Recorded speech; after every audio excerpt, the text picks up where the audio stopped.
So welcome everyone. We'll go ahead and get started. It's right at 3:01. Really pretty simple objectives for this meeting. Debrief the community event and think about next steps. So we're going to do that through just kind of having a round robin and build off of each other's ideas in terms of both what went well and what did you hear or what were your own observations that you said, gosh, we could have done a little better in that case. We definitely take these debriefs really seriously, recognizing that each event is a little bit different. There's almost always generalities that we can learn from. And that goes everything from preparation to the last person who left the building. People who aren't here, what did Marcy say? I saw that an email came in. Is Marcy joining late? Yeah, she's going to be running a couple minutes late. So I told her that we would have her be at the end of the round robin. So she wouldn't be able to hear everybody else's, but she'd still get to participate. Okay. And Rick is on vacation or out of town, he said. And I only have half the people now since I'm sharing screen. So I don't know who else is missing. I'm only here for the first hour and then Carrie will bring you home. Let's start with some just general updates. How about Brian? How about you go first? Well, you made me go first last time. I did? Okay, I won't. You did, but that's okay. That's okay. I really don't have anything. I shared my highlights via email to all of you last week. So kudos all around. I'm good. Next. Okay. Carrie, can you prompt everybody? Because I can only see like 4 people at a time and they keep switching because I'm sharing screen. Absolutely. Monica. And right now we're just doing updates, right? On anything pertinent. Yes. Heard from neighbors or community members, anything like that. And we'll get into kind of feedback on the meeting after we're done with round robin. Okay. So Monica. No updates. Okay. Anne. No updates. Ernie.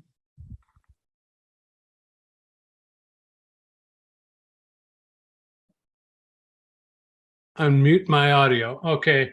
No, I didn't, kind of like Brian, I didn't have much additional. I thought everything was fantastic. I did speak to Frankie later, and she was quite pleased with the whole thing. And I mentioned, from my perspective, although everybody did a super job, and they each had enough of a different perspective that I thought that the audience, was not bored. It was not repetitive. And, but if I had to make a choice, I'd say that Frankie's, just because she had a little more humor and she seemed more relaxed and having a fun time doing it. And I think she related to the audience the best of all. So, and I think whoever I talked to, and I was at a fundraiser for Tom O'Halloran over the weekend, and saw a lot of people there that either were there or did comment that they really enjoyed it and thought it was very worthwhile. Excellent. Okay. Thanks, Ernie. Thanks, Ernie. Save some more details because we're going to really dive into that some more. Okay. Okay. Mary.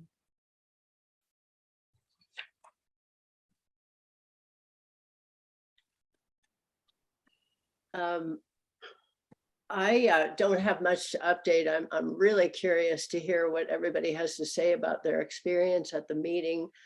We were kind of off in Timbuktu, although that actually seemed appropriate after I thought about it. So anyway, but out of the fray, and that actually worked for us, I think. But anyway, I didn't get to see much about what was going on in the other room, and I'm really curious to hear what y'all have to say. Great. Thank you, Mary. And we will be doing a little bit more robust report backs on the actual event here in a little bit. I'm trying to track who. John, if your audio is good, if you would like to give any updates, or if you feel free to put those in the chat if you'd like. There we are. I don't have anything. Thank you. Okay. Let's see, Tony, and then we'll go to the city. Hey, everyone. I just have a request for the next meeting. I'd love it. I know we're heads down, chasing down a lot of feedback right now, but I'd love it if we could just elevate for a period of time and talk about kind of where we are in the process. Are we on track? How are things going? So that would be something I'd love to get feedback on from the city, presumably Cynthia. I don't know. It doesn't sound like Jess is not with us anymore. So I guess that would be from Cynthia. Thank you. Good, Tony. And that's going to be part of today. We've now had this big inhale and exhale, and we definitely need to revisit that. So thanks for sure. Okay, it feels appropriate then to cue this over to Cynthia for updates. It seems like there's probably a personnel update you need to give to the group, and then any other updates regarding what's happened between last Wednesday and this Wednesday.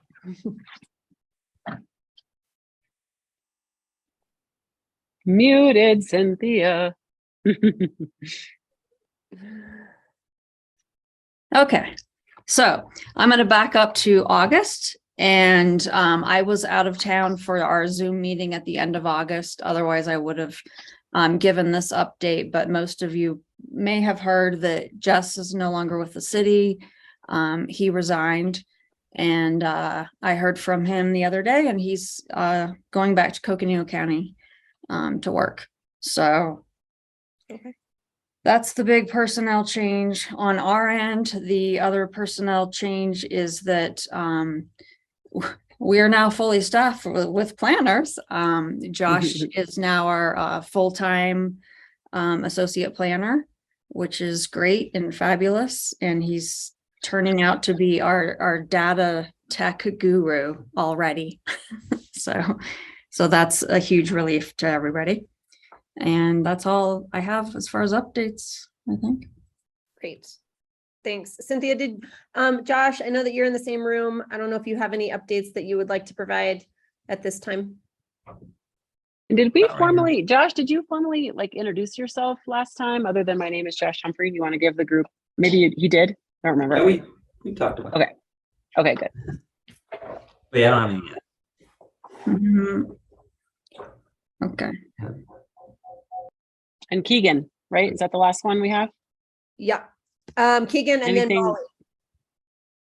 Yes, Molly. So Keegan, if you have any updates from your perspective from the city, that'd be great to hear. Yeah, just one. I just started our Citizens Academy, and one of our participants, we have 23, one of our participants went, and this is just one disgruntled citizen.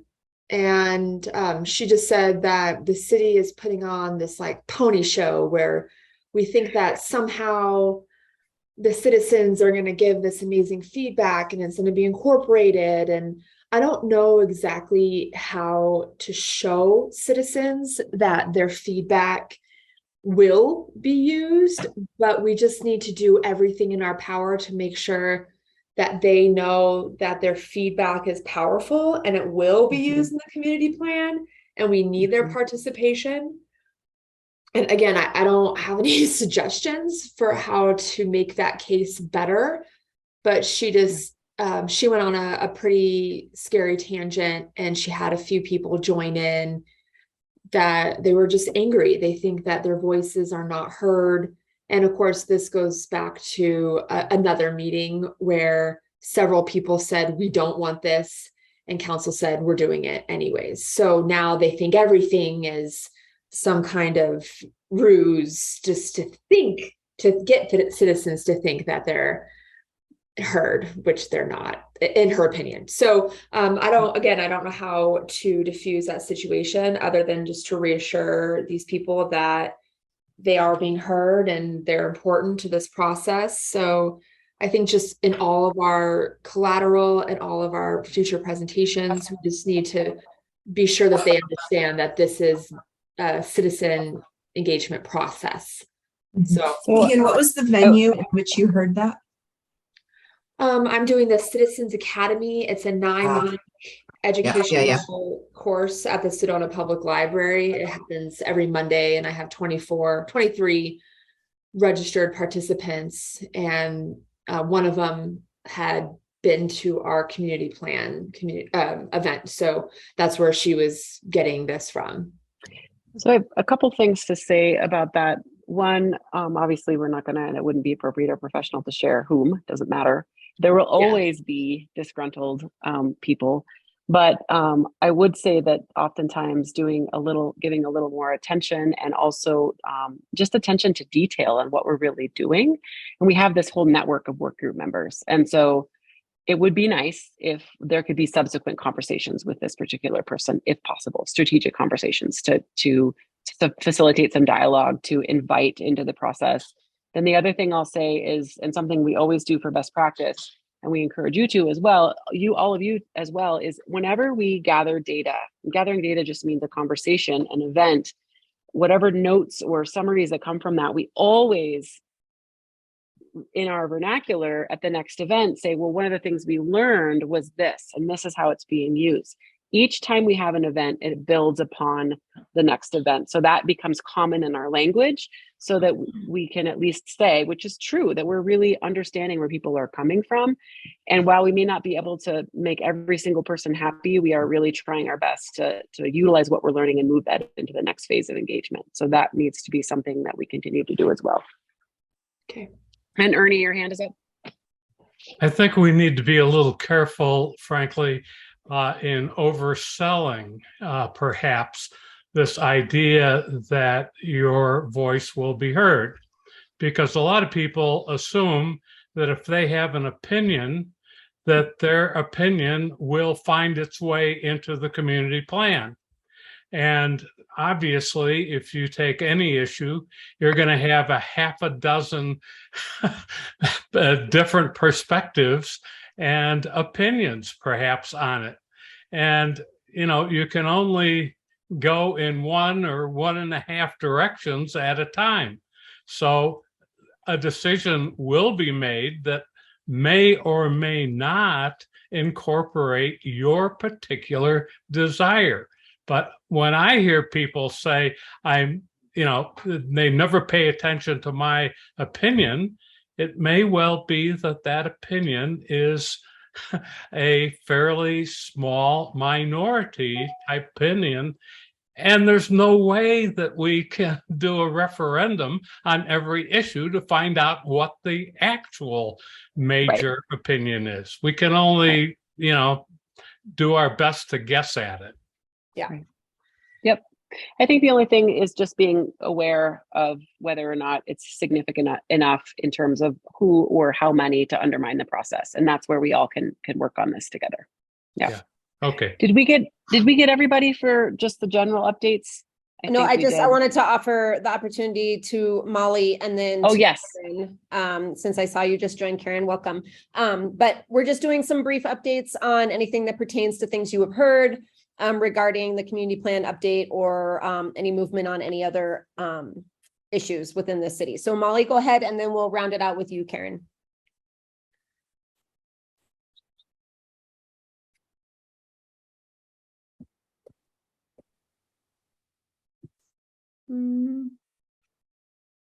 Molly, if you're trying to talk, you're on mute.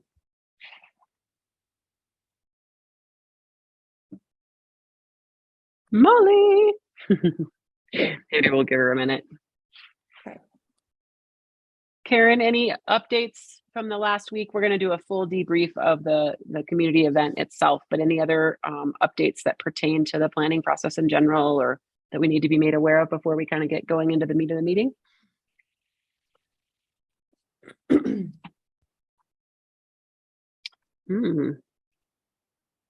They're stuck on mute. Yeah. We'll just let that play out. Sure. So in the chat box, because I wanted to see your faces instead of continuing to share the agenda, we'd like to just start with the first question, which is what went well and what could have been improved upon. And, as you recall, there were sort of like, there were two things going on. There were these interactive stations, which maybe before and after were a different experience for you. And then we had the 1 hour in the middle of the presentations. So we don't have to go into any particular order, what went well and what could have been improved upon again, and be specific to, what part of the evening that it was. And I'll just take a volunteer to go forward. Who'd like to start? I'll go. Go. Okay, So who's going first?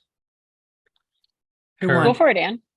All right. What went well? I think that the presentations were well received. And I think Frankie's slide on the vision was the big winner of the night. I think if that slide hadn't been in there, it kind of gave people an anchor, a sense of clarity, that a hope that if that really is the vision, that residents would, and I don't remember, I don't have it in front of me. I took a picture of it. I have to pull it up. But about, residents being the center of things versus tourists. Yeah. People love the face-to-face. I think that we need to factor that in as we move forward. And the only comment I got from them is, how will this information all be disseminated that happened tonight? Will we see it in any way, shape, or form, or is it just going to stay behind the curtain as the process moves forward? And how was the registration? You were at the registration. I know you and Tony and Ernie. Any reflections on that being there? How was the mood when people came in? Overall, how would you describe it? It was very good. It was funny because we'd say, well, do you want a name tag? And I'd kind of get this look as to why would I want that? I said, you're in a room full of residents and neighbors, and they get this big smile and go, okay, give me the name tag. And so everybody put their name tags on. I'd say about 10% of the people passed the registration table without us catching them, maybe 15. But overall, people were patient getting in line and filling it in. And every time we'd say, you don't have to give us your email address. And I'd say 90% of the time they did give us their email address. That surprised me. So they do want to be kept in the loop. They want to know what's going on. Yeah. Great. John just chimed in a little note. We can kind of pepper his in here too, but in the chat box, wish that they would have known what we were going to ask input on before they came. They felt they were asked big questions and were not prepared to respond. So yeah, I think that's a good comment. Who would like to go next? Ernie, go ahead. The only thing to add, I agree with everything Ann just said. I did, when we got to the filling in your email, you'd get a lot of people look up with a kind of a either a furrowed brow, like, what's that for? And am I going to be, inundated with emails? So you'd have to explain that a little bit. The only other thing is we should not underestimate the crowd. I was always trying to, get more agendas, and kept running out and getting 2 or 3 more at a time and what have you. We need to really, if anything, overestimate a little bit so that that doesn't happen. And waste baskets at the table would help a lot. Okay. Yeah, in terms of total participants, I think we're estimating something like 350, because we had 257 signatures, of which not everyone signed in, and that didn't include all the staff help and all of you being there. So that seems pretty significant. Well, SPAC seats 750, and it was just under half full, I would say. Yeah. So that's about what you would estimate too, Marcy? Yeah, same. Yeah. Lots of younger people too. Yeah. Anything else you want to add, Ernie, since you have the digital floor? I know you kind of started off your update with that too. Well, I think we're a little bit surprised that they were not all gray hairs either. We had a fair number of middle-aged and younger. So that was encouraging to see that. Yeah. That's all. Who's next? Mary, go ahead. I just wanted to comment on following up on what somebody already said. I'm not sure I know who raise the issues that came to our table. But, you know, if we were to have kind of those sheets, I guess we would know who said what. But I was surprised at the range of interests and very strong concerns, ranging from what's going on at the airport and who owns it, to how can we save our rain runoff that it's being squandered. This is from a 20-something-year-old darling farmer kid, self-identified farmer. And then a woman, fortunately, Pete Furman was close by, but who went on about the drumming circles that can't get their drums down back and beyond anymore. And it's once a month. And for her, Cathedral Rock is Sedona. And she really, really, really was very, very concerned. And fortunately, Pete Furman was there and I could hand her off to him, you know, to continue to listen to, you know, what might be done to accommodate that group.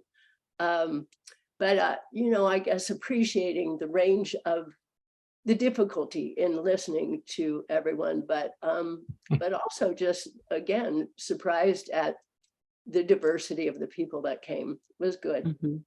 And, Mary, and to have, go ahead.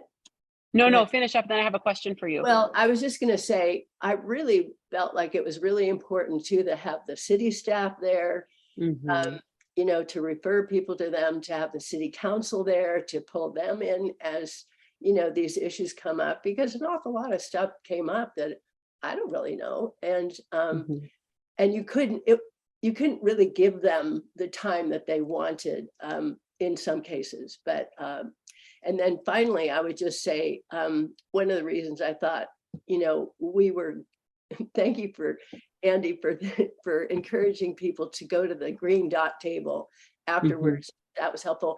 But I think that topic is a bit obscure for some people.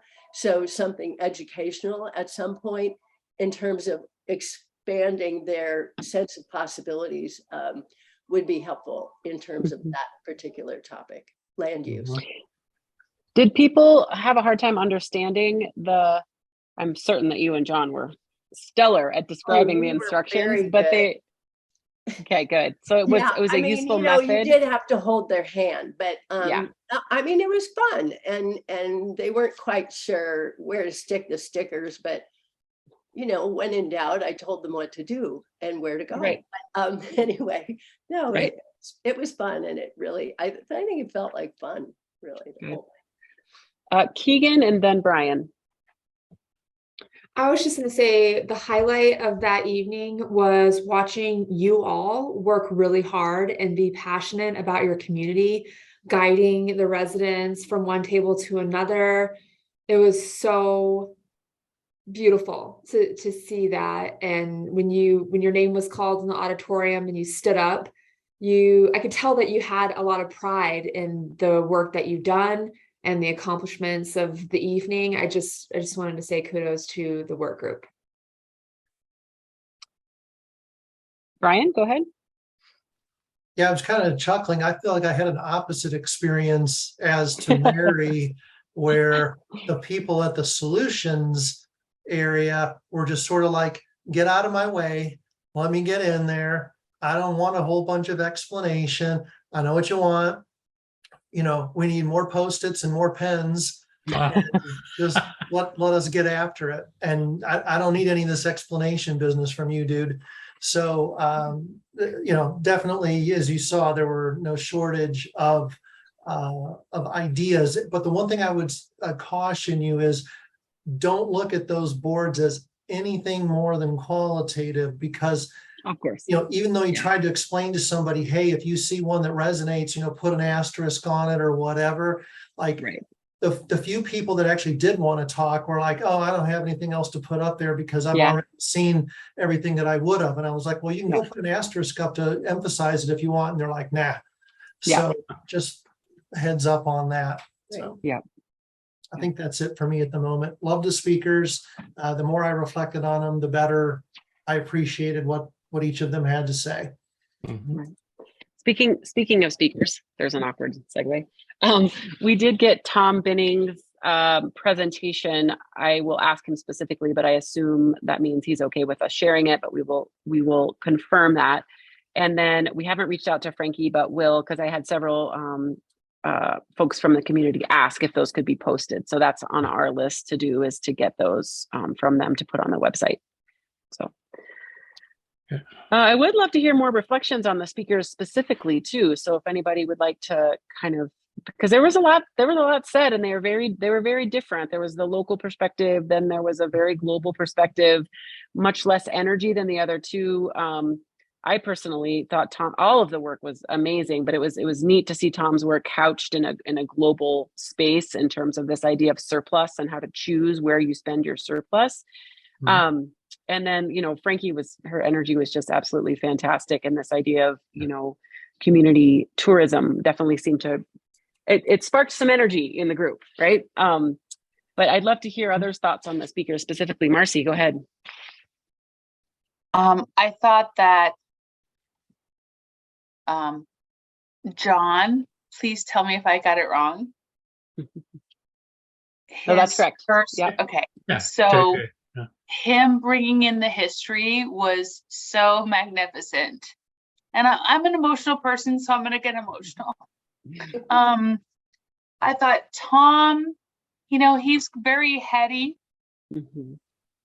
He gets very in the details and the weeds of the economics, but whatever. I thought Frankie was so inspirational.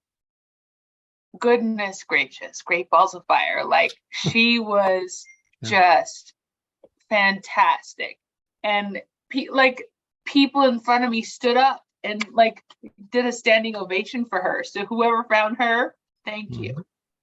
You can thank Cynthia Lovely and John O'Brien both for recommending that she come. So when you see John, say thanks. Okay. Yeah. Who else would like to reflections on the tables that you led? Monica, have you gone yet? I have not gone. How about you go? Okay. Thanks. My table was a fun table. Everyone seemed to be in a good mood and just happy to see the community out. Oh, look, there it is. I was surprised that Karen, the word that I wrote wasn't bigger, which was hiking. It's maybe we got a couple votes there. Okay, it got bigger. Yeah. Yeah. Anyway, but it was sweet that people, were reflecting on community as being something that they liked. And yeah, just Wi-Fi signal was a little bit slow, so we had to have people write stuff down. Otherwise, I was just kind of acting as a third greeter, hey, yeah, there's, this station over there, and make sure you get around the corner to the sticky dot map. And I agree, John O'Brien, he gave us a little historical context, like the good old boy thing. And then the second speaker, Binnings, I unfortunately had to bow out during part of that because one of my kids got there and was hungry, and so I didn't catch his whole thing.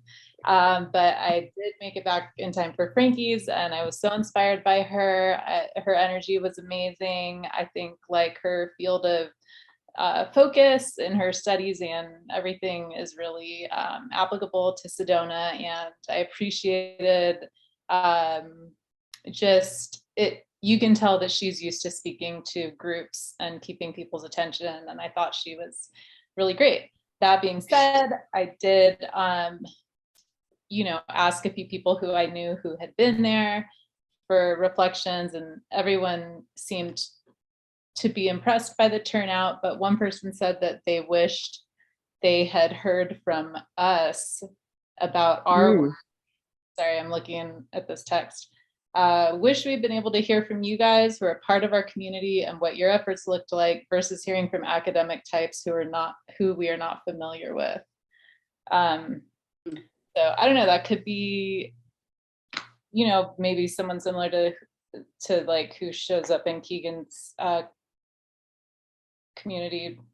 Citizens Yes, Citizens Academy. Big blank there. But I personally was really impressed. It exceeded all my expectations. Good. Is that the work? Oh no, Liliana. Do you care to reflect on the evening? And Tony hasn't gone yet either, I don't think.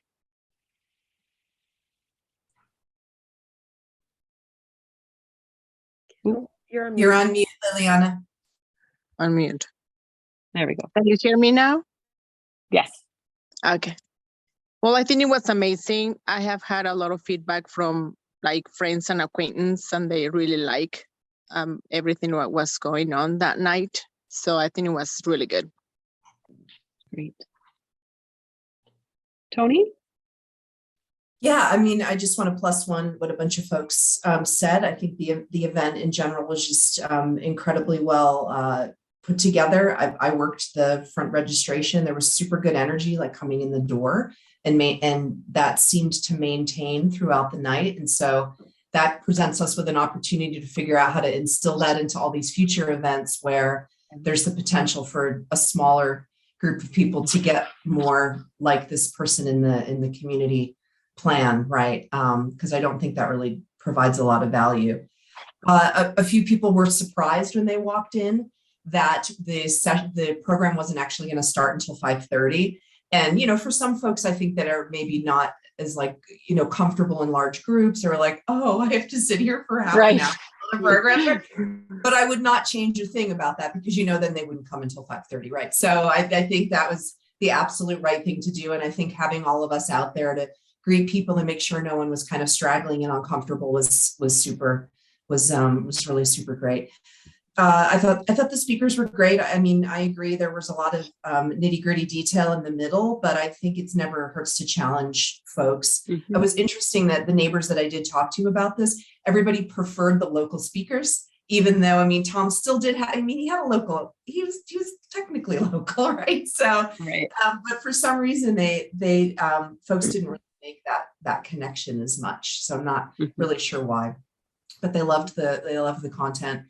And there was a lot of questions about the process. So, you know, what is next? How does this get used? So, you know, to Keegan's absolute point, anytime that we can kind of show that thread all the way through. And I do appreciate that when I did provide critique at the meeting before around the kind of like what's next in the process, I did see an update to that was simplified, reflected in the presentation that I thought was absolutely what people needed to see for that. So I appreciated that. And I think it's just, maybe that's our thing. That's our anchor image that we continue to use as we, you know, go through this process. And for what it's worth, Andy, Carrie, Jessica, that was a big event to produce. Mm-hmm. That was not. It felt like it. It was a big event to produce, and having produced events, holy cow, that was a big deal. And you guys did it masterfully. Well, thank you. Thank you. It was fun. There was a ton of energy in the room, and there's always, yes, and Cynthia and Josh, absolutely, and Molly and Shannon and all the other staff that was there. We really could not have pulled it off without all of that. But I want to definitely thank Andy, Carrie, Jessica, because we've had nothing but positive comments. And as far as I'm aware, I think it's our biggest, at least planning meeting we've had, definitely in 10 years. And it's probably going to rank up there as one of the biggest the city has held for the community. And so that's pretty impressive. Not only that we attracted that many people, but they all left seemingly happy. So who knew community planning could be so exciting, Cynthia? Mary, go ahead. this is sort of dumb, but I came home with my lanyard. Maybe everybody else did too. So hang on to them. We'll Yes. pull them out for the next thing. Mhm. But mostly, I just wanted to clarify, are those speeches recorded and available online? Because if so, I think this is a good time to reach out to the people that didn't get to make it, that, you know, people have expressed both appreciation for them and maybe what they want to revisit or share with the husband or the whatever. Wait, there was something else. But anyway, I guess I'm just saying, use the momentum that was generated that night, and I know what it was, and act on it, even in our small ways now. And also, I put this into my email back to Karen. Just that I think resoundingly there was appreciation for the in-person community meeting, and people that really weren't interested before now are. Yeah. And there's just nothing like it. And I have asked people specifically, you know, what if we just said, we'll go to, you know, communityplan.org or whatever it is. Well, ho hum, boring. They're not going to do it. And so something has to get them there, I guess, is what I felt. Good. Yeah, People were so enthusiastic about the fact that Ernie was involved, and that we actually had people who knew about Sedona involved in this process. So it's great that we have all the new people like me. I'm only 6 years in, but people were so thrilled to have Ernie and John and everyone that has the history here. Yeah, and Mary, your comment, I mean, we all felt it, right? We felt the in-person energy. So Mary, your comment led to a lot of email exchange with our crew and Cynthia and Josh. And so we're going to return to that tonight. We need to, there's not one engagement method that works for everyone. So we need to continue to do multiple means, but I think we are rethinking and wanting to be more strategic about the future discussions and which ones are better in person and which ones are maybe okay online, or, you know, and I don't know that we have a crystal ball for that, but we know that there are certain issues that it's definitely, anything is better in person. So we want to maybe increase that and not all have all listening and learning type of next discussions online. Ernie, and then let's turn to the city staff. I really want to hear from them as well. So go ahead, Ernie. Okay, well, this is a quick suggestion to city staff. I still, as theoretically astute as I should be, and I think I am, maybe not so, for computers, I have the hardest time trying to find things on our city website. And particularly in this regard, if you're still directed to something that's 10 years old, okay? I still found it last week. The same thing that's been there, even though it's got my dumb picture on it from 10 years ago. It doesn't need to be there anymore. So I would hope that we could get something on the front page when you just go to sedonaaz.gov. This is one of the big things we're doing, and it needs to be one button press to get everything we need to know about the community plan processing. Okay, right there, and go. You know, whatever we're doing, the schedule of events is here. The past presentations are here, and you know it should all follow right off our homepage. Okay, that's just a suggestion. Thanks, Ernie. Okay. All right, Molly, do you care to weigh in on your experience that evening? Both what went well and any constructive criticism to carry forward. Oh man, we were struggling with their mutes, weren't we, earlier? What's going on with the city? I can add something while we're waiting. Sure. So good point, Ernie. We've heard that a lot. And so I've been talking with Lauren Brown, who's our communications public relations manager.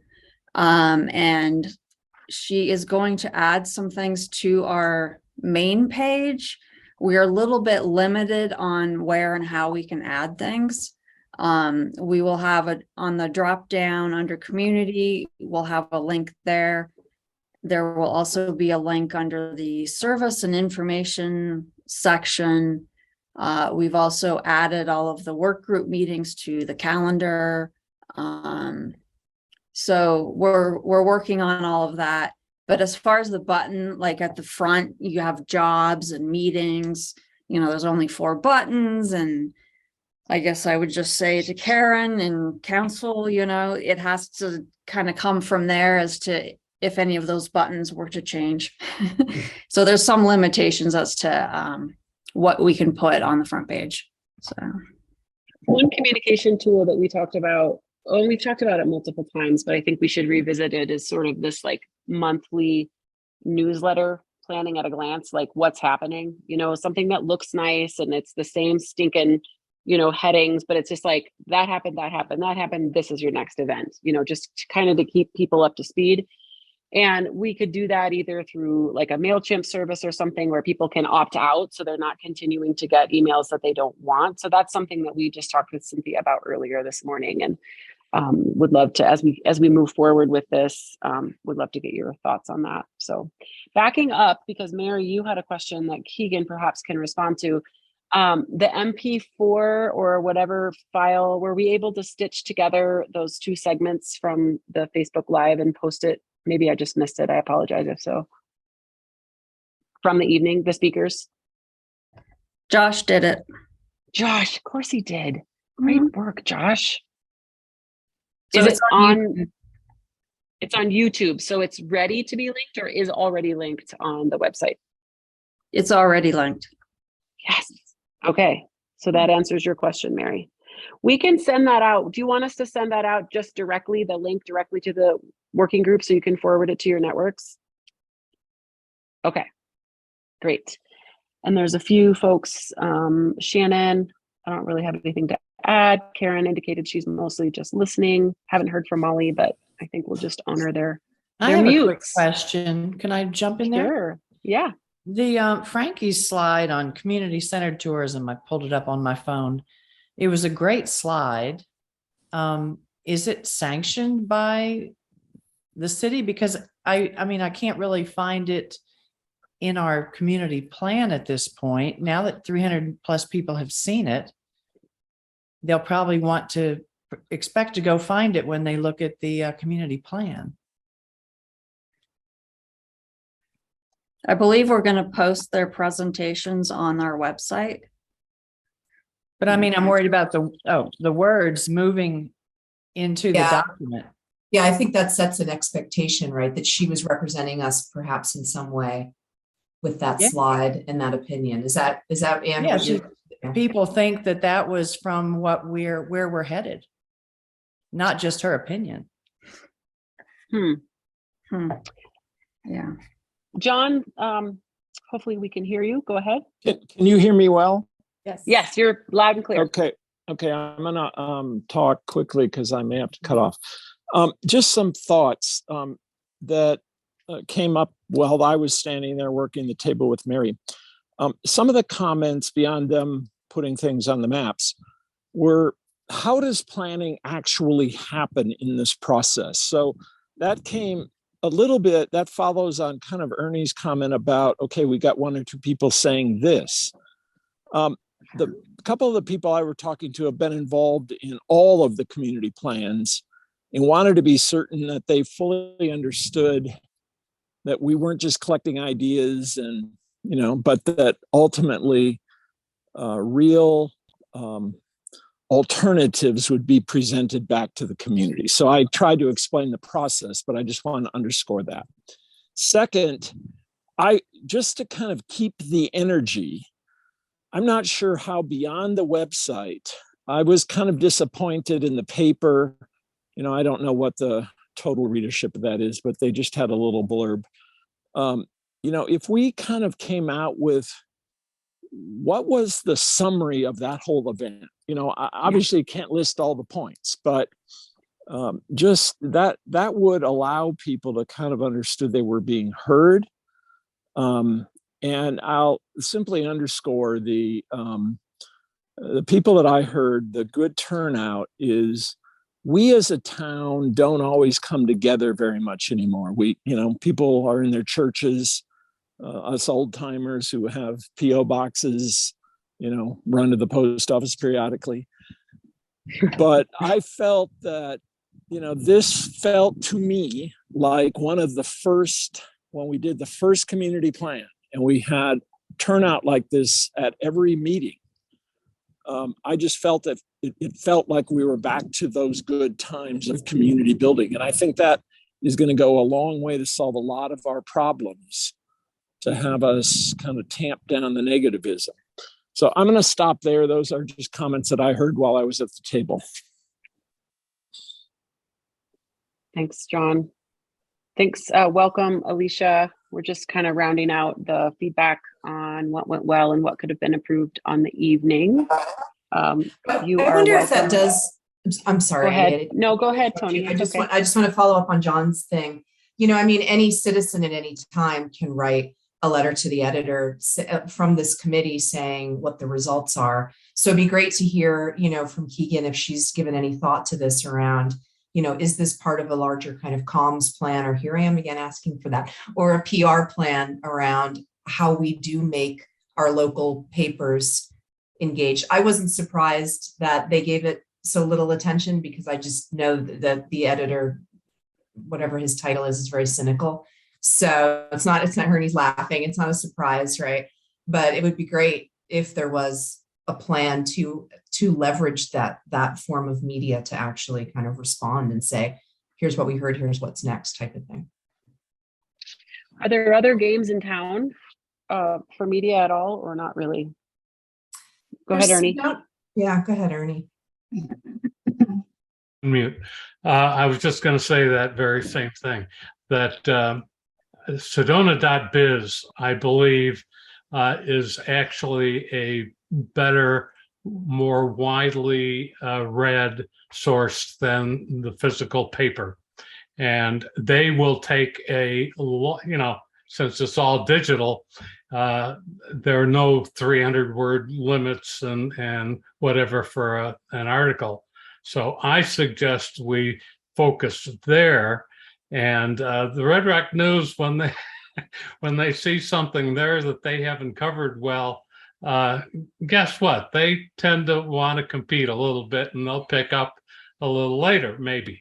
Okay, so that was my suggestion, that we kind of make darn sure that we send whatever public relations info to Sedona.biz. So the answer is no to add to what Ernie said. The answer is no. There is no other Sedona newspaper. Right. Actually, sometimes the Verde Valley Independent covers things in Sedona better than the Sedona paper. I quite like the reporters at the Verde Independent. Yeah. Right. But these days, the press tends to be next door, which I refuse to look at. Yeah. You're right. All right, I think it's time. Sorry, go ahead and finish, Marcy, but I do think we need to move on. That's all. Okay. Thank you. Alicia, since you just joined, do you care to share any general reflections from the sustainability table about how you think the evening went, your engagement with the community? And then we're going to take a quick 5-minute break, but set you up for what we're talking about next, because John already nicely queued us up to talk about results and what it's going to mean. Alicia, anything you want to share? Yeah, I was really surprised. This is my first really big event to do in Sedona, and my team had a great time at our table. We had a lot of fun. There were people that came up that seems like they wanted to be confrontational, but we shut that down really quick, found common ground, and ended up having a lovely evening. So that's what went well. Great. All right, and this, keep as you think of things, keep putting them in the chat box. This is all going to go in the notes. So speaking of notes, a quick update, and then I got to run. I've got no husband and kids that got to be in 6 different places across town, so I apologize. The notes are almost done. They're going to be done by tomorrow evening. It was quite a bit of work we ship them off to a colleague, would take photos of all of them, blah, blah, blah, but they're getting done. We always produce a report out of this, and we're really open to, it's going to be all the information, but it's not just line by line what each person said. We try to summarize the themes. We try to give even though it's not quantitative, Brian, we try to give, they're individual stickies. So if 40 people had individual stickies on something and those have a whole bunch of stars on them, there's something that's coming out of that, right? So you can use general terms like more people thought this than that, or some, or few, or, so we will put together a report that kind of explains the evening, and we're more than happy to morph that report into something that it will be a public document as well. I think each time we should find a way to present that as we move forward, so let's make sure that it's succinct, but really relays the most important things that we heard. We want to make sure that we know the community knows that we utilize their information on what steps to take next in terms of which topics need to be keyed up.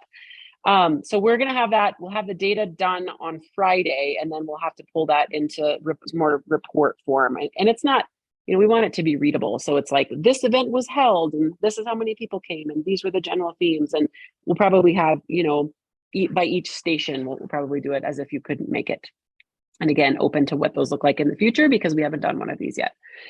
On that note, I am going to go. You all are going to take a 5-minute break. And then Carrie, we're going to walk through some conversations we had with the city earlier. We want your feedback, given that this in-person event went so well.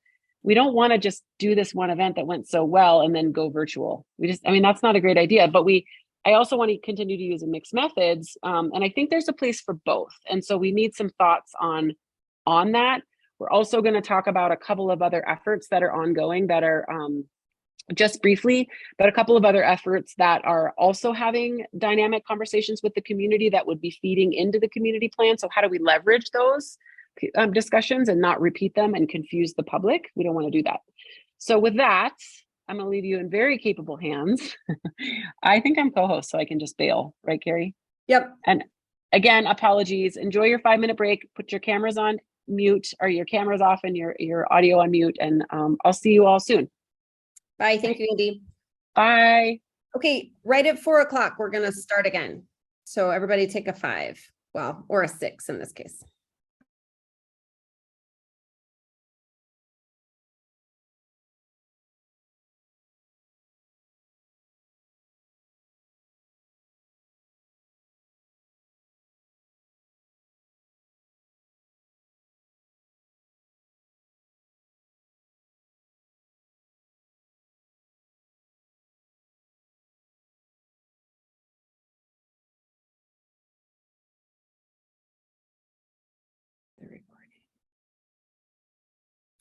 Okay.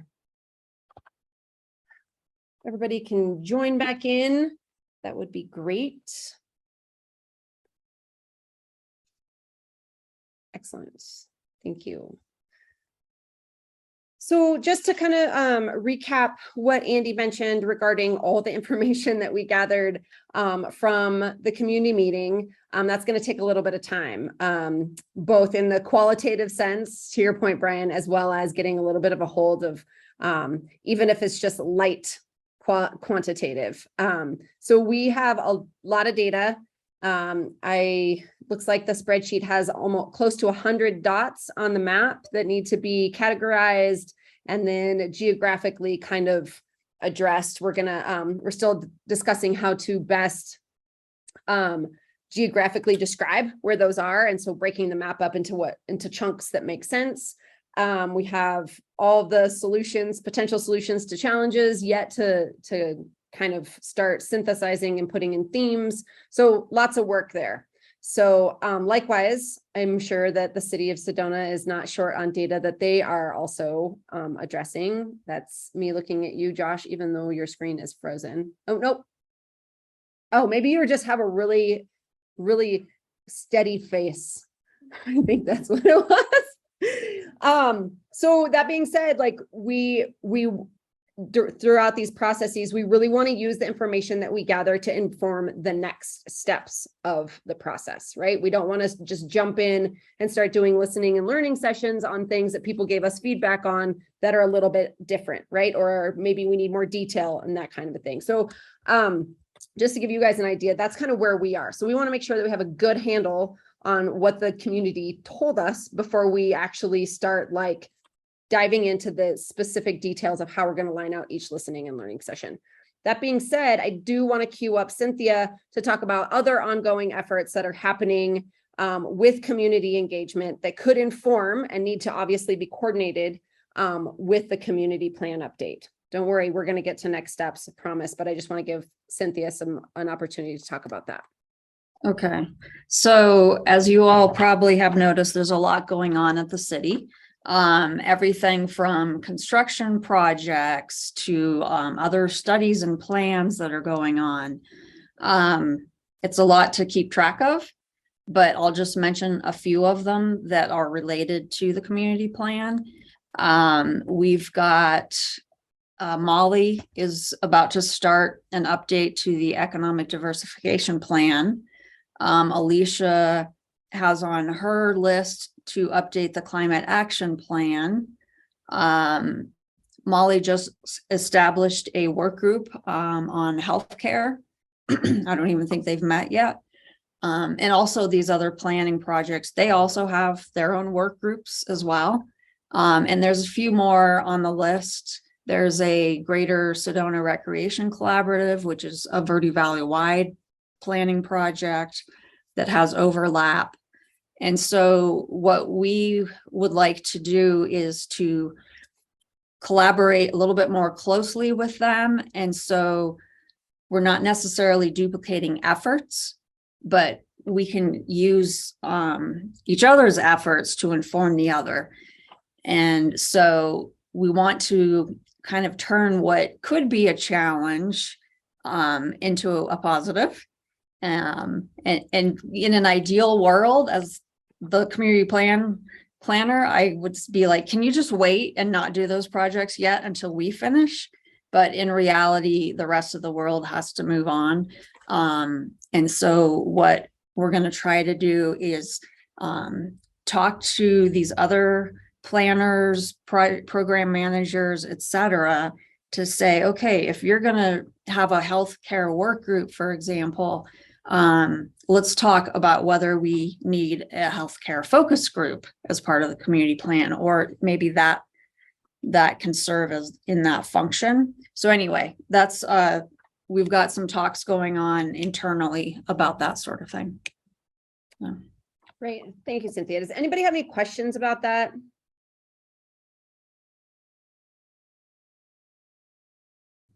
Sorry, did you say healthcare and climate are the two primary areas? Were there other ones?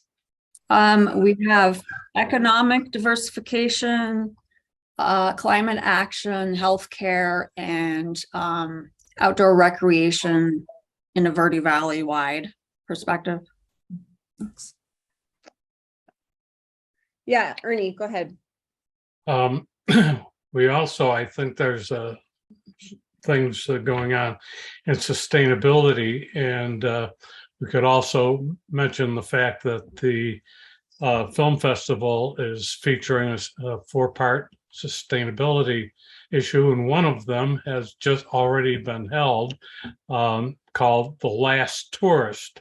And since we've had so much focus on the overload of tourism, which seems to be almost the #1 issue concern among our entire population, I suggest you can watch, and I did before the film festival on Apple TV. You can pull up and watch, if you've got that, The Last Tourist. And it basically talks about the fact that there's 16 countries that are focused. Sedona didn't make the list, but there are entire countries that are impacted and are being destroyed in a sense. The very things that tourists are coming to visit, they are in the process of destroying, maybe a stronger word, but impacting negatively. So if the other three programs are as important, I suggest that we try to catch as many of those as possible, because they will probably fit well within our planning process. Okay. What I think might be interesting to do, because we keep hearing about different things like movies and films and books, is that we could put on our website under the Learn tab, resources, references, etc. Yeah. Just if people are interested in certain topics, go explore this one further. Like I think it was Alicia, we were in a meeting talking about wildfire, etc. And I think she brought up, which I've seen, there's a film about the Paradise, California fire situation, and there's some parallels to Sedona. So things like that, it might be interesting if you guys run across things to let us know, and we can post it up to the website and share the info. Okay. Can do that. So also the Illuminate Film Festival is happening November 5th through 12th. Okay. And it is the Conscious Film Festival for Sedona. And they have tried to communicate sustainability, arts, culture, spirituality, everything that we claim to be all about. And Annette is a phenomenal human being who recovered herself from brain cancer. So we have phenomenal resources here. Great. We'll make sure and get that listed. Thank you, Marcy. Thank you. Mary, did you have something you wanted to add? I'm sorry, I saw your hand. I don't know that this fits in right here, but and I'm just not read up on this topic, but there's a lot going on about the parking garage and that process. And again, I'm appreciating what Cynthia is saying, you know, that there are these projects that are going on, and it's really hard to track what stage they're in or at.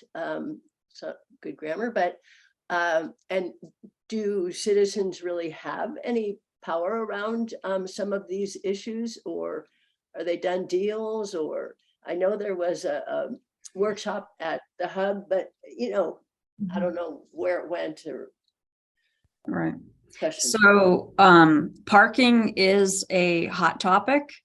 It may not come up so much in our survey and feedback and that sort of thing, but we were planning to have that as a focus group, and we've already had suggestions on some speakers, like people that specialize in parking, like that's their whole career is parking. Yeah, so that will be integrated into either listening and learning or focus groups. It is a very specific topic, maybe more so than some of the others, but it is on the list because there's so much interest. And they did have a public meeting about the garage on Forest Road.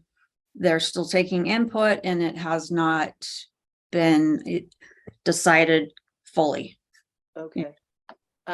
And also just, I mean, it fits right into the whole traffic thing, which is not such a focus right now because we're in this lull of traffic, but that will change in a heartbeat. And anyway, yeah, I think that goes hand in hand with that.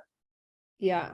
So to that point, this is kind of where we were hoping that this would go. And that is like us working together to try and refine what makes the most sense for topics to fit into the listening and learning virtual setting versus what are those topics that people are passionate about, want to get in a room and discuss kind of a little bit deeper dive. So recognizing we had initially thought that the listening and learning sessions would all be virtual. We would do them weekly. They would kind of follow a little bit the kind of the outline of the chapters of the plan, but also recognizing that we're hearing these things coming up at community meetings. We recognize there's ongoing efforts happening within the city pertaining to the garage, pertaining to circulation, pertaining to economic diversification, et cetera.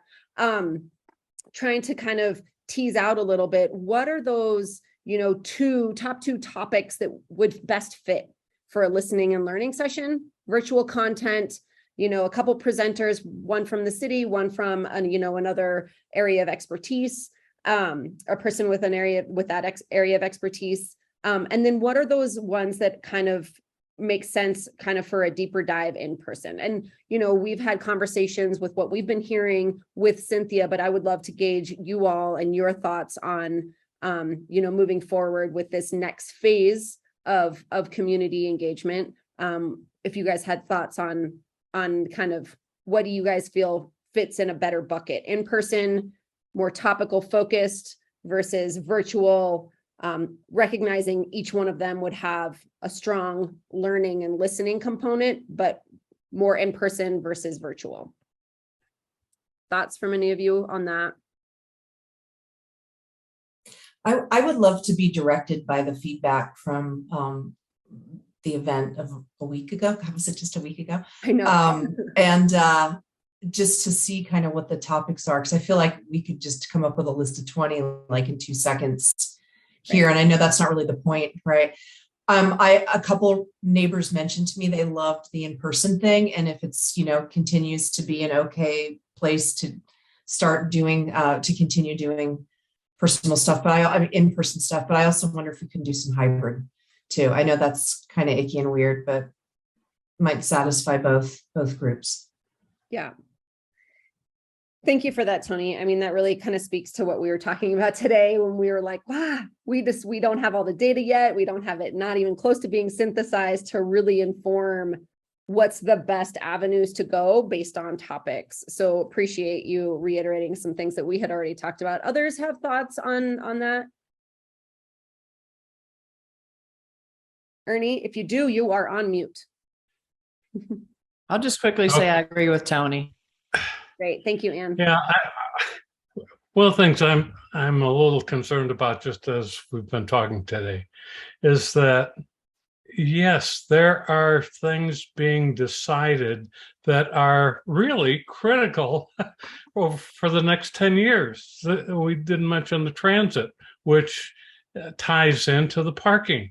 And these are things that are kind of happening right now. We're trying to hold, some of us working with city council are trying to hold off until the new council is seated before they make final decisions on the parking garage and some other things.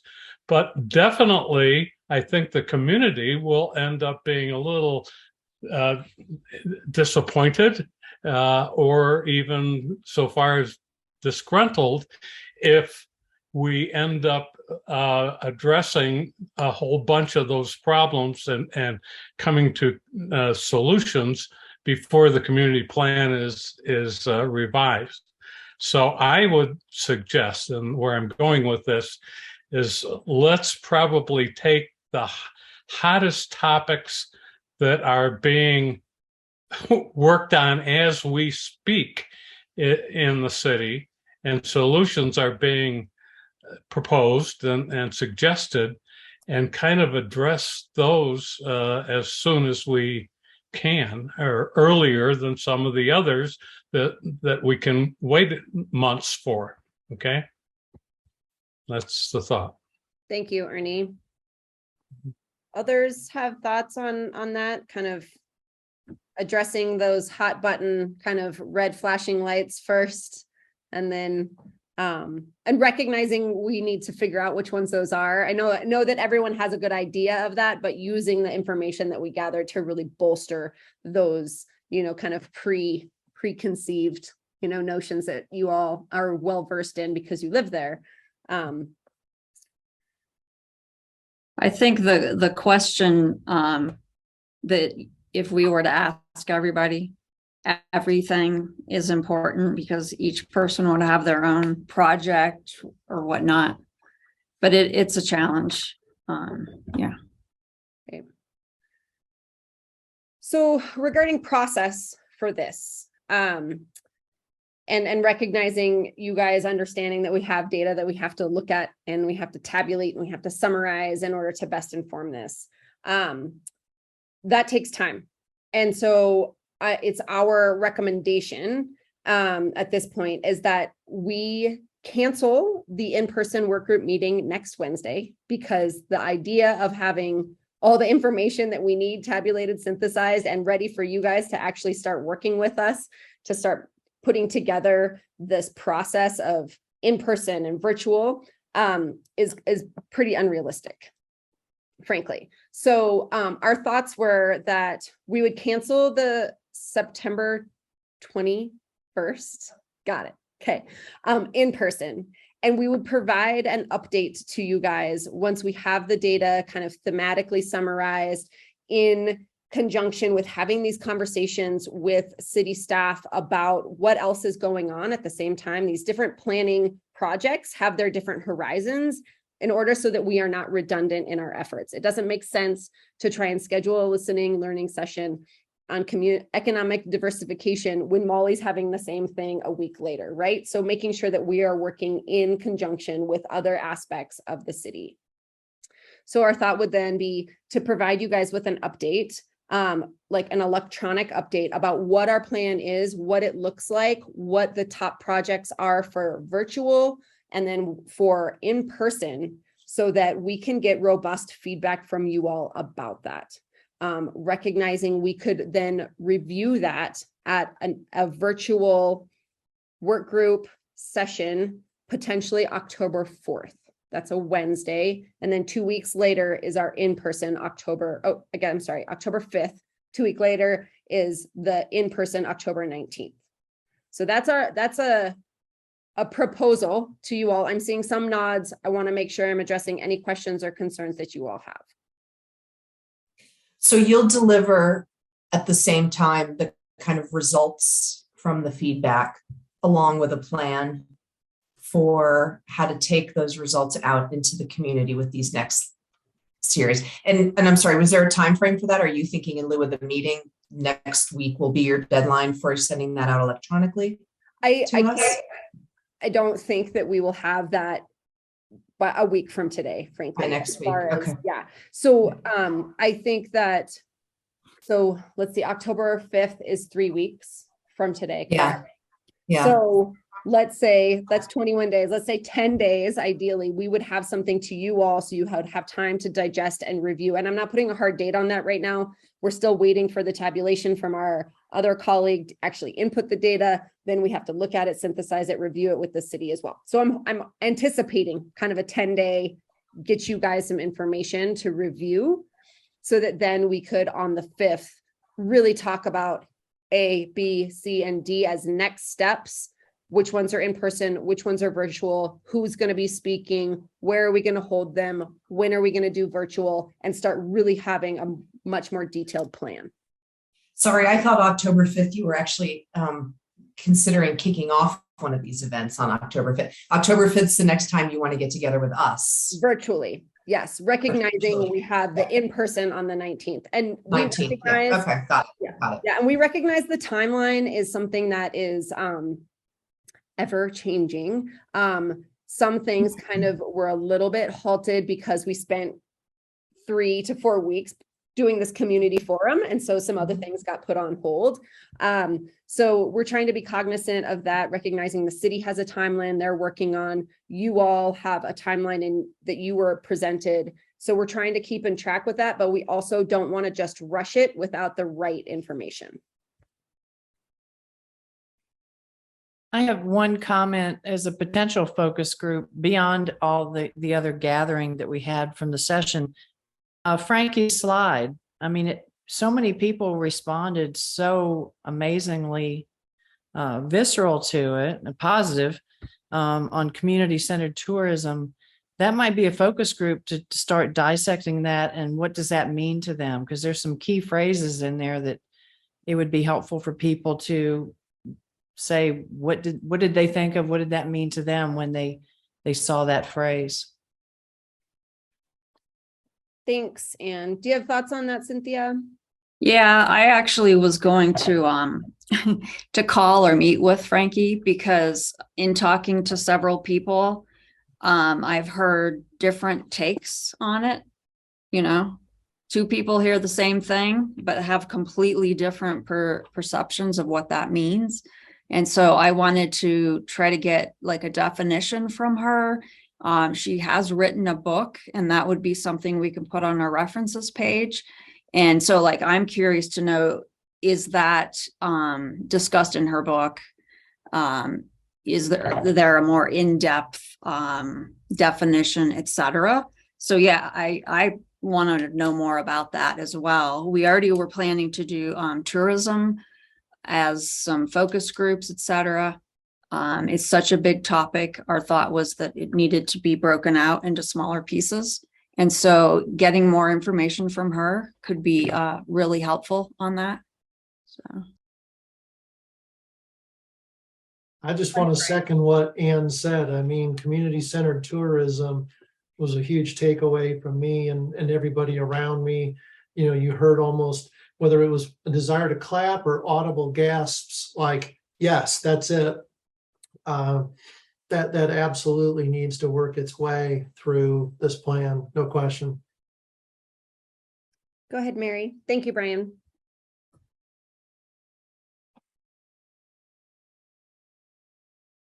I'm just thirding that. What was I going to say? Well, another sort of strong voice in our community. I think it's okay to name him Steve Segner. His criticism of that meeting was that it's all pie in the sky, you know, great, but we got to start with the facts. Well, the facts you always hear are that tourism brings in this much money. That's what pays for our whole city structure. Yeah, we can go over that one more time, or we go with Frankie's deal, which completely changed the conversation for me. It doesn't negate the importance of tourism, but it shifts it completely around so that we're inviting people to enjoy our town as defined by us, with the parameters defined by us as residents. And I think it's terribly exciting, actually. And Cynthia, I think you are just wonderful to want to dig in more, but I think the level of interest at this point is shallow but powerful. So run with that is what I'd say. But all right, another way of looking at this from what you just said is, to me, that is what we're doing. That's the community plan. It's community-centered planning. And because tourism is so big, and some would say out of hand right now, everything we're doing is talking about tourism in some way or another. mm-hmm. And that's why I really do want to get more details from Frankie. And I mean, maybe she could even come and speak to the work group on this exact topic. Mm-hmm. So we'll find out more from her and share that with you guys. Thanks, Cynthia. Yeah, I'm sure Jessica captured that as an action item from the SDR and city staff perspective. Karen, I see your hand up. Go ahead if you have some thoughts on this.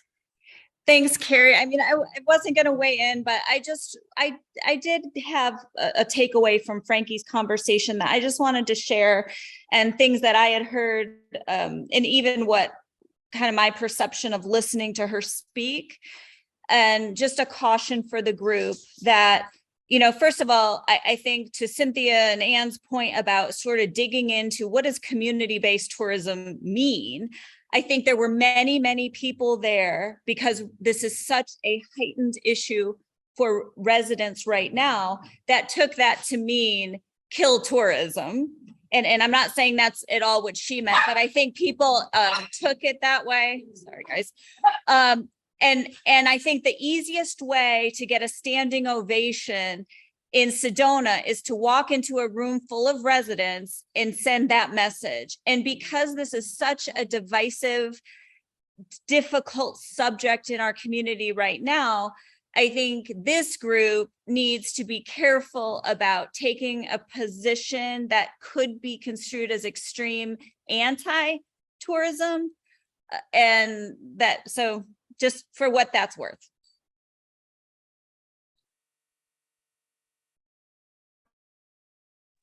Thank you, Karen. Sorry, I was having a second there, being able to mute and unmute. Appreciate that. And I think that is, I see your finger, just one second, Ernie.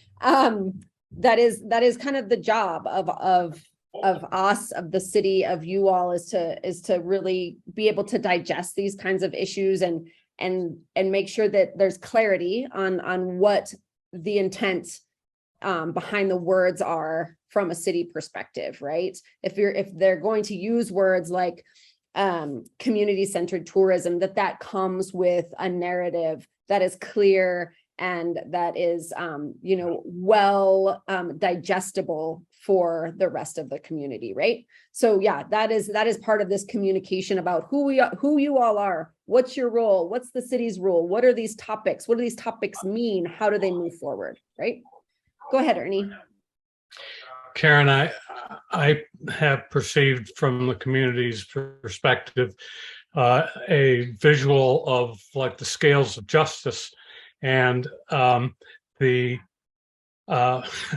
tourism part is weighing a lot more than, from their perspective, than the residents part. And I think what they're trying to do is not kill tourism, but just get, a little more focus that really, do the residents count a little bit more than the tourist? Or do everything that we do seem to focus on the welfare of the tourist? That's how I perceive this big controversy to be. And I think we can't ignore that. That is the feeling I believe, in the community. And, I'd be glad to hear somebody controvert that, but that's everybody in my neighborhood feels that way. So. Right. And recognizing that there's community members who aren't here in this work group, but that may benefit significantly from tourism in that they own a business. Sure. And so, they can still do so. Yeah. No, yeah. That's where I was going, Ernie, was that that we have to be reflective and we have to be inclusive of all of those members of the community and how they view, I'm taking tourism as an example, right? But the impact, the effects, the good and the bad, right? Right. Cynthia? What I wanted to chime in on is in reply to Ernie, and I'm speaking as both an employee and a resident. Okay. I don't think it's either or. No. That's what really frustrates me when I talk to people. It's us versus them is kind of that dialogue that's going on out there, and you can't do that. It's just it's intertwined so much that it's not an us versus them. If we build a bicycle pedestrian pathway, it's not being built for one or the other. Anyone can walk on it, right. But that's the criticism that we will hear is, oh, you're building that for the tourists. It's like, no, like I'm a resident, I use that pathway. So yeah. No, but you're right as far as like the shared use path. But when you talk about a 39 car parking lot in our neighborhood. Now you're talking not for, that's not a resident desired, a lot. That's being done for tourists. And so that's where the community looks at things and says, wait a minute, let's take a look at all these projects and see how many end up focusing more benefit to the tourist economy than the local residents. And I agree totally with you, Cynthia, that this is not an either or. And that's why I use the scale balance. We just, if it's been this way, we just need to move it a little that way. That doesn't mean that all these people here are ignored. It's just that the community does not feel, I believe, that they are the priority in our city. I love Ernie's visual of a balance. And I do think that's what it is. We're not looking to win and kick the tourists out. It's just that balance. Yeah.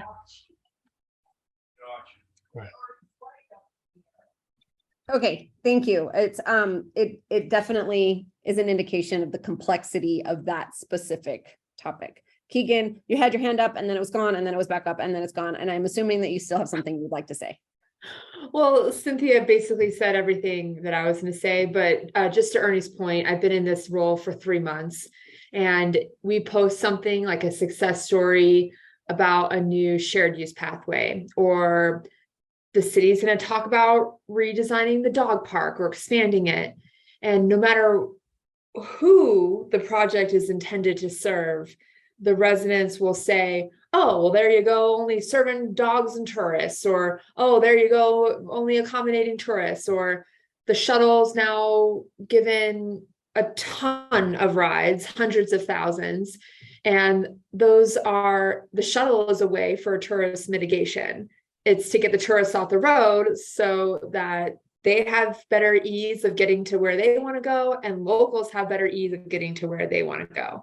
But it's just the way that we frame it, it's just not doing its job yet. It's like, oh, well, the shuttle's only for them. What about for us? It's like, no, the shuttle's for tourists to get off the road so you can get to where you're going with less traffic. So Lauren and I's goal is really and everyone's goal at the city is to make sure that we're saying words that are super intentional about why all these projects are being done. It's for resident quality of life. And I think that's just, if we weave that into everything we're saying, one of these days they'll get the point that the city is there for residents, and that's who our target audience is. That's it. And not to dwell on this for too long, but a lot of what the city is doing is from the community plan, which was developed by residents. For example, if we use traffic in the 10 years ago community plan, traffic was a big issue. That's why you see all of these projects happening now. That was in response to community desires. And so that's what you're seeing. And yeah, things are complicated, which is, I also wanted to play on the listening and learning session and why we don't want to just skip over the learning part, because there is a lot of education needed that we would like to make sure the public knows all the information they need to know. Another example of that might be short-term vacation rentals. There are a lot of people don't know that it's a state law now, and we can't really change that. So it's important that as we move forward with all this, that we include the education piece as part of it. So.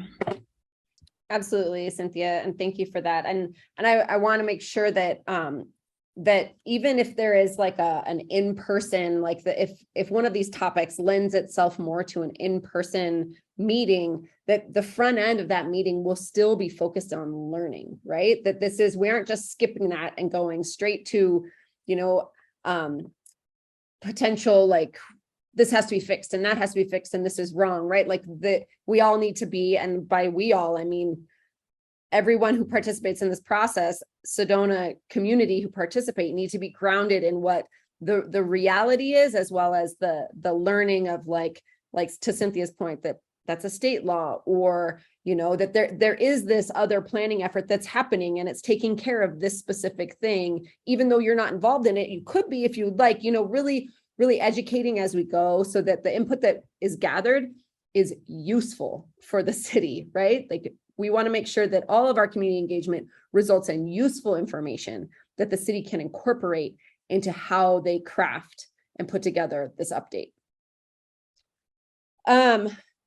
So any other questions about this? We are going to, I know that we still have 20 plus more minutes, but I'm not sure we're going to need all of that. If we do, absolutely wonderful. If we don't, that's okay. I don't think anybody usually grumbles about getting off of a meeting early. But kind of the next steps are for ourselves, SDR, and the city to really grind through the outputs of the community forum, of which is very interesting. I was just looking at the Excel spreadsheet of all the opportunities of the green dots, and there's not one that is specific to tourism. It wasn't somebody who wrote tourists need to ... in this location. So interesting. I'm sure on the challenges and solutions pages, there'll be a lot more of that. But anyway, our job's really to grind through all of that data, really make some sense of it, and work that data into a plan for these next round of community engagement sessions, whether that is virtual or whether that is in person. Our job then is to kind of create an outline plan with some details for you all to review. And then we meet in person on the 19th, virtually on the Wednesday. Is it the 4th or is it the 5th? It's the 5th. It is the 5th. Okay.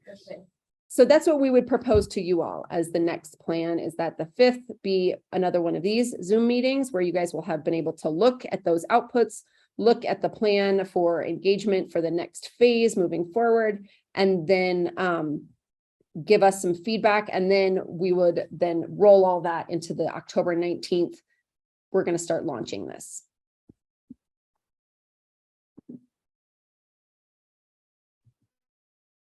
I'm supportive as long as we can get enough, as long as we can get all the findings enough days in advance so that we can provide you with value when we talk about it on October 5th. Gotcha. Yeah, we will, let me see, that's 2 weeks from now, right? Is the 5th? No, 3. So No, it's not, is it? No, It's frightening. It's 3. 3. Scare me. I know, scared myself. Yeah, so that seems reasonable. It seems like we can get those to you all with enough advance time to be able to review it, highlight areas where you have questions, highlight areas where you have suggestions or edits of how we move forward. That, and then yes, Keegan, if anybody did take pictures of the event, I'm sure Keegan would love those in her inbox. I just want to reiterate, I mean, we've had a great conversation about this challenge between the balance between the tourists and the residents. And I can imagine how incredibly frustrating it is for city workers. Nothing you can do seems to be right. I wouldn't want to be in your position. And the feeling that some residents just want the tourists to go away. But I think we can't just dance around this. We can't try to just avoid it. This is the center. This is the elephant in the room. So that we have to have community sessions that try to talk this through and find out what is the balance. So that's my last word. Thank you, Anne. And yeah, it is kind of the center of your all's world, right? It affects almost every chapter, right, in the plan, whether it's housing or whether it's traffic or whether it's how people use and appreciate the environment. All those things are directly affected by the quantity of people that come to Sedona. Okay, I want to make sure that if Cynthia has any last words that she can provide those, and then we'll move to public comment. No? Okay.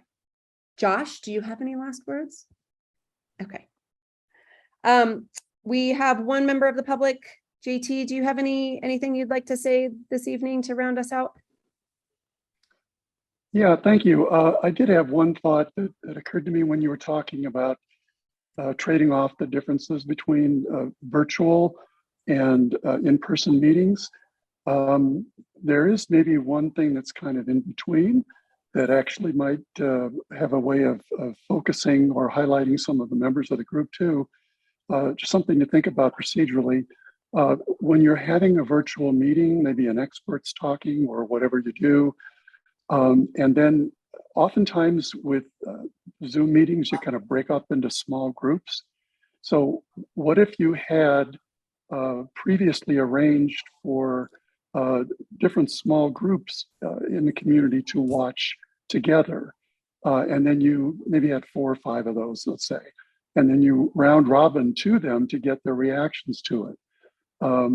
In fact, it might even be that your members of the committee would want to be the hosts of those and moderate them so that, again, there'd be more visibility.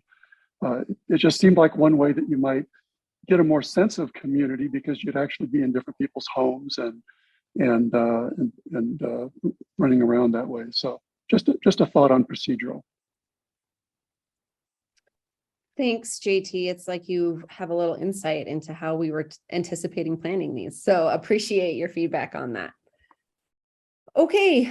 Thank you all for taking the time today. And we will start grinding through all this data and get that to you ahead of the next meeting. I will send out, SDR will send out a calendar invitation for October 4th for a 5th. It's going to be the 5th. It was going to be the 5th and it is going to be the 5th. It's always been the 5th. I just say it wrong. And we'll get those on all of your calendars. And then please hold the 19th for in-person in Sedona. All right. Thanks, everybody. Thank Appreciate you. it. Have a good afternoon. You too. Thank you.